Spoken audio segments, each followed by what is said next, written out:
এক মুঠো ভাত খাওয়ার জন্য আমরা কিন্তু অনেক রকমের অনেক কষ্ট করে থাকি, পরিশ্রম করি। সেই পরিশ্রমের পর যখন আমি কিছু টাকা রোজগার করতে পারি, ঠিক তখনই সেই টাকা দিয়ে এক মুঠো ভাত আমি খেতে পারি। রাত দিন সারা দিন নয়তো একদিন, 3 বেলা প্রতিদিন এক মুঠো ভাতহীন হারিয়ে যায় জীবনবিহীন, তাই তো কিন কিন। পথে ঘাটে সব কানে মানুষের ভিন ভিন এক মুঠো ভাত নিয়ে, তাই যেন সব দিন চলছে সবার দিন, নয়তো বসার দিন। সকাল দুপুর রাতে তাই যে ছুটে ফাঁকি দিলে হায় রে হারাবে, জীবনটা পালাবে, তাই তো সকলে ছুটে চলে সবখানে।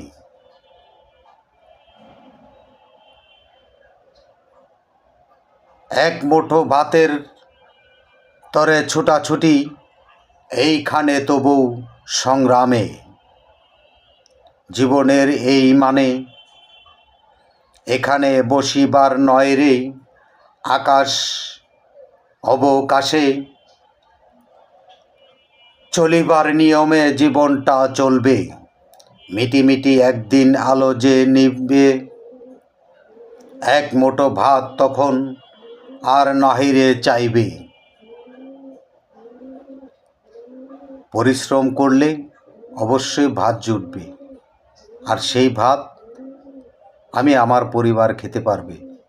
তাই আমি আপনাদের বলবো, পরিশ্রমের কোনো বিকল্প নেই। যত পরিশ্রম করবেন তত আপনি ডেভেলপ হতে পারবেন।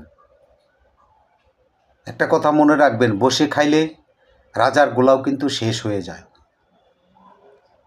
আপনি কি চান বসে খাইতে? এক ধরনের অলস মানুষ যারা আছে তারা কিন্তু বসে খায়, পরের ঘাড়ে পাড়া দিয়ে খাওয়ার চেষ্টা করে।